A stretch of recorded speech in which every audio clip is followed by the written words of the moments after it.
Hello everyone and welcome back to another episode of Warcry 2.0. This time we are taking a look at the Legions of Nagash.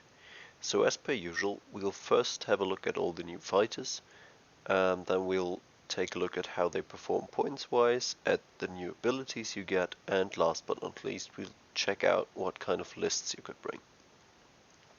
So let's get right into it. As you can see, Legions of Nagash, before the new book, they had a very limited roster. It was a quite powerful roster, but quite limited. Um, that has changed. They have a lot of options now, and we'll talk through them. First thing you'll notice is that many of the new options cost a lot of points. So starting off with the Blood Knight, he comes in at 195 points. That is a hell of a lot of points. He has movement 8, which is quite good. All the Warband beforehand was movement 3, so movement 8 is obviously great. Toughness 5, so very survivable, and 22 wounds. Very tough unit.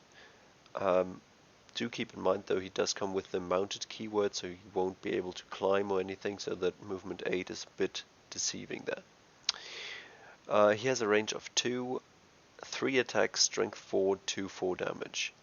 That is not a ton of damage for a model this expensive, so he comes out at 4 points of damage on average. Honestly, I struggle to see how he would be great. Compare him to the Graveguard with Great Weapon. He costs 85 points, so less than half, and deals more damage. So what you're paying for all these points here is the extra survivability and the extra movement. 8-inch movement is very good, don't get me wrong, but 195 points is insanely expensive. Then we have the Hell Knight, who's even, I don't understand his pricing at all. He comes in at 185 points, so almost as expensive as the Blood Knight. What he gets is 2 extra movements, so 10-inch move, that is obviously great. Toughness 4, so less survivable, but 3 wounds on top, so probably comes out to about the same thing in terms of survivability. However, he has a range of 2, only 2 attacks, strength 3, 2/4 damage. He comes out at only 2 points of damage on average, which is really bad. It's insanely bad. I have no idea how they came up with this profile. 185 point model for this teeny tiny damage output, that's ridiculous. You can bring a normal skeleton and you're going to have the same damage output for 55 points. Anyways, moving on, we've got the Black Knight. He's the cheaper version of the Hell Knight, 135 points, so that's a 50 point price drop for the same movement, same toughness, same wounds. Only thing he loses is 1 point in damage output and an ability. We'll talk about that, but yeah, if you're going to bring a knight, please bring the Black Knight, because that is ridiculous. There's no reason to ever bring the Hell Knight over the Black Knight. Anyways, then we've got the Zombie, 55 points, so the same point cost as skeletons with spears and swords. So he's a competition for your baseline infantry there. He only has a movement of 3, but so do the skeletons. Toughness of 4, so do the skeletons.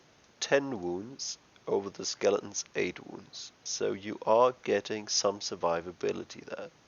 10 wounds is quite good for 55 points.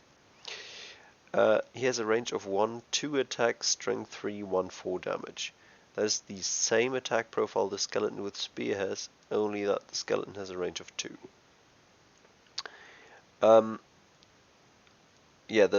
The difference between the spear and the sword was that the sword, obviously, he only has a range of 1 more attack, but less crit damage, so only slightly better in terms of damage output, which is why I normally said you should probably opt for the spear, because I feel like the extra survivability you're getting from the range 2 was worth it over the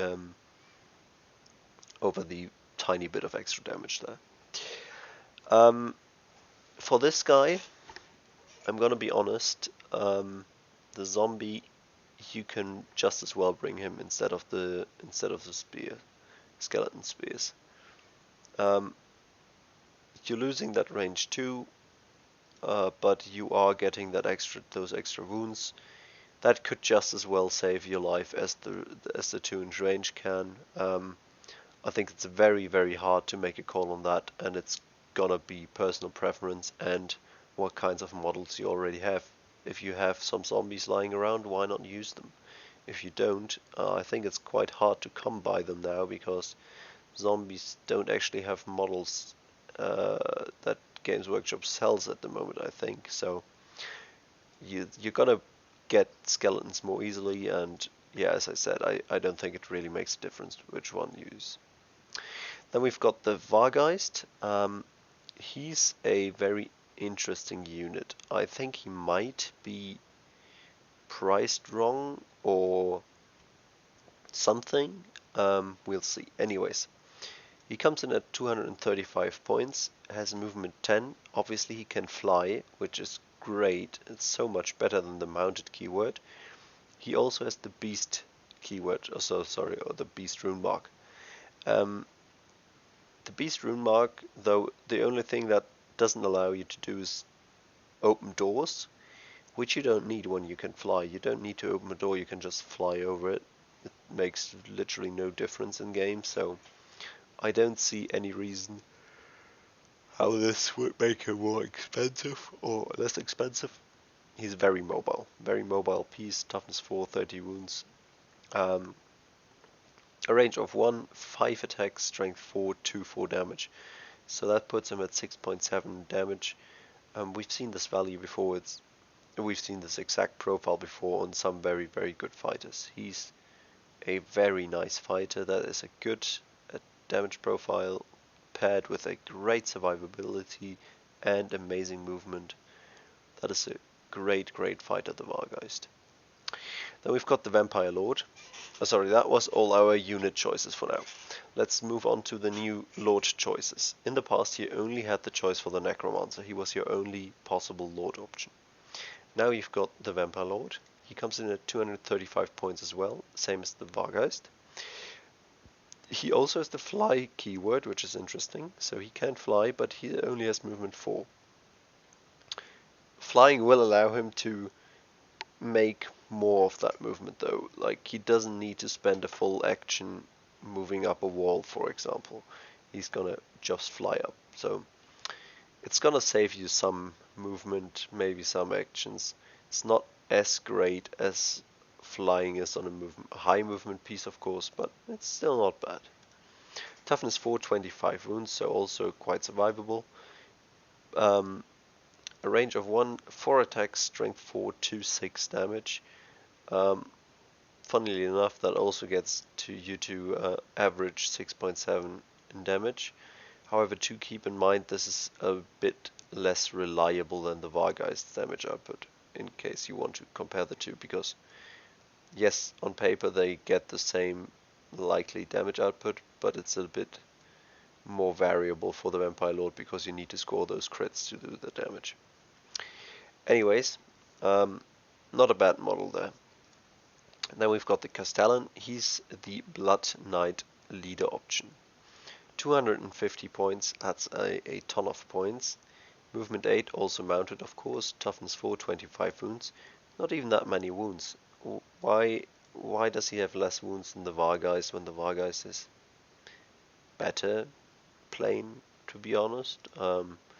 Range 1, 4 attacks, strength 4, 2, 5 damage. At least his damage output is good, so if you really, really want to bring a Blood Knight, I would suggest bringing the Castellan, because at least he's gonna do something, he's gonna pull his weight. The normal Blood Knights gonna struggle there.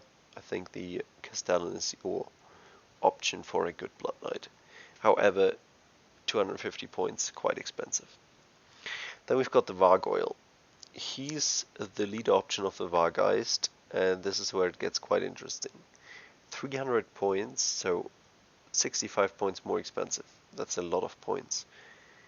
10 10 wounds, toughness 4, 40.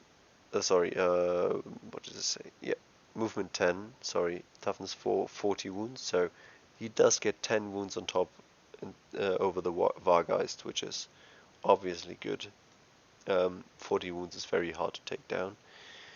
Range of 1, 4 attacks, strength 4 to 5 damage. So this is what I find very interesting and peculiar. His damage output is lower than that of the Vargeist, and I can't explain it. Well, I can explain it when looking at the numbers, but I have no idea why they chose to do this. I kind of wonder whether they should have swapped the attack profiles for these guys. I think the Vargeist would still have been pretty good with this attack profile, but as it is right now, I don't see why you would want to bring the Vargoyle over the Vargeist, because the Vargeist just has the better profile and is a lot cheaper. Obviously, a Vargoyle is a lead option, and you need a leader, so that's always a thing. But so if you want to go cheap, bring as many models as possible, but still run one of the Vargeist or the Vargoyle, you'd probably be better off with the Vargoyle. Anyways, then we've got the White King, once with blade and once with axe. All the bladed Vargoyle gets is toughness 5. Both of them are movement 3 and 25 wounds. And in terms of attacks, the guy with the blade has 1 inch range, 4 attacks, strength 4 to 5 damage. It's not bad, the damage output, but when you compare it to the axe, who has 4 attacks, strength 5, 5 damage, for a massive damage output of 9.4,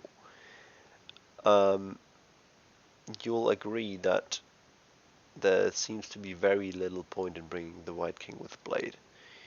The 1 toughness is not going to do that much over the enormous amount of damage difference in these guys, so definitely go for the White King with axe if you want. Right, so let's have a look at what kinds of abilities we've got. So we do have a double for all fighters. We used to have that already, nothing new there. Within 6 inches of your leader, you can make a bonus. Oh, that says bonus move for half the value of the ability. That's not amazing, to be honest. It's gonna be 2 inches on average. Yeah, not great. Then you get a double for your elites. I call them that. It's the Skeleton Champion, the Seneschal, and the Hell Knight. All of these can, when they are within 6 inches of a leader, they can add 1 to their attack and strength. So this is kind of a buffed version of Onslaught, which is nice. It's a nice ability. It does not justify bringing the Hell Knight at all, so don't bring the Hell Knight. It does not. Yeah, but for the Seneschal is a good model, so it might justify bringing the Seneschal. Anyways, then we've got a double for the Graveguard, so that's a great weapon and the shield variant, and they can add 1 to damage for hits and crits. We've established in the past that the great weapon is a amazing damage output unit, and I had a look at the abilities, at the numbers. I checked, and actually this does do a bit more than giving them Onslaught, so you would be better off using this double instead of using Onslaught, and therefore it's a good ability, and therefore Graveguard with great weapon are even better than you might have thought. Then we've got a triple for the Vargeists. So for the Vargeist and the Vargoyle, only for the Vargeist actually. The Vargoyle gets a different one. It's only for the Vargeist. After killing an enemy, you get to make either a bonus attack or a bonus move. It's a good ability, however, we've seen this as a double for other fighters. However, this is on a fighter who can move 10 inches and who can deal a lot of damage in one action. So for a Vargeist to get all that extra sexy movement or extra attack is pretty good. So I like that. Then we've got a triple, which all the vampires got, I called it that, which is the Blood Knight, the Castellan, of course, the Vampire Lord, and the Vargoyle. So interestingly, the Vargoyle gets this ability instead of the Vargheist ability. After killing an enemy, he can heal equal to the value of the ability. I have no idea why that ability is even a thing, because after killing an enemy, when you're not in combat anymore after that, you can also just use the universal ability and heal equal to the value of the triple. You can use the universal one even before killing an enemy if you're not in combat. So to me it seems like this is a completely useless ability. I think like healing value of the ability is already bad for a triple anyways, and yeah, with the extra restriction it just makes it even worse. I have no idea why this ability is a thing. Well, I do have an idea, because it kind of fits the vampire theme of drinking the blood of the enemy. That's the entire point, but it's not a good ability. And then we got a normal charge, so whenever you finish within 1 inch of an enemy, they can take damage equal to the value of the ability. Tons of factions get that on a triple, but we've got it on a quad for all the horse riding guys. Again, no idea why that would be a thing. It's just okay as a triple. It's definitely not okay as a quad. So yeah, that's really all I can say. Is just don't use that. Also realizing I got that wrong. Anyways, then we've got leader abilities. One of them is for your sorry guys. One of them is for your White Kings. So both the Blade and the X guy gets that, which is add half the value to damage for hits and crits for the next action. That can be pretty massive. I can show you here. Your White King with Axe heal already deals 9.4 damage on average. Now say you get an average 3 or 4 on your double, so you're gonna make this 5 or 7 damage, and suddenly you're jumping up to 14.8 damage on average. That is the highest punching tier in Warcry. Nothing does more than 15 damage per action, so insane. Yeah, I think that is it's a very nice ability, especially for the White King with Axe. It does only go for 1 action though, so it's best when you have moved in and then attack, for example. Then we got a triple for all your fighters, which is reviving 1 friendly model within 3 inches of yourself. So it doesn't matter where the enemy, where your friendly model died. You took it off the board. Now you can set it up within 3 inches of your leader. It's a very good triple. That is a triple that, yeah, that's one of the reasons why Legions of Nagash is as good as it is, and yeah, it's just awesome. Then we've got like it allows you, for example, sorry to tell you why it's awesome, because you can, for example, set your fighter up on an objective in and suddenly capture it. You can set them up within melee range of an enemy fighter so they can't shoot at you. There's so many cool things you can do with this. It's just a really good ability, and also of course your fighter will you get to use the fighter again. And then we've got a triple that only the Necromancer can use, which is you damage 1 enemy within 6 inches equal to the value of the ability, and then you heal by that value. I think that's actually not a bad triple, because I don't like just healing by the value, and I'm not a huge fan of damage by the value of the ability for a triple either, but getting both in one go is pretty nice, so that's a nice triple. And then we got the quad for the Necromancer, which is a great ability which allows you to pick a number of fighters equal to the value of the ability. So say it's 4 or even 3, whatever, say it's 3 fighters, and each of them can either move or attack. So you can pick 3 Graveguards with great weapons. You could pick the Vargeist, whatever. So your best models, they all get to make extra attacks. Also, the movement is quite significant for this Warband because it's a slow Warband overall. But if you've got a Vargeist next to your leader and you give him a bonus move, completely free, while doing other things with your other guys, pretty sexy 10-inch movement. So, what kind of list would I propose here? I would bring the Necromancer as leader, mainly due to that quad we've just talked about. The quad is very good. It's quite significant, so that's why I would still bring the Necromancer.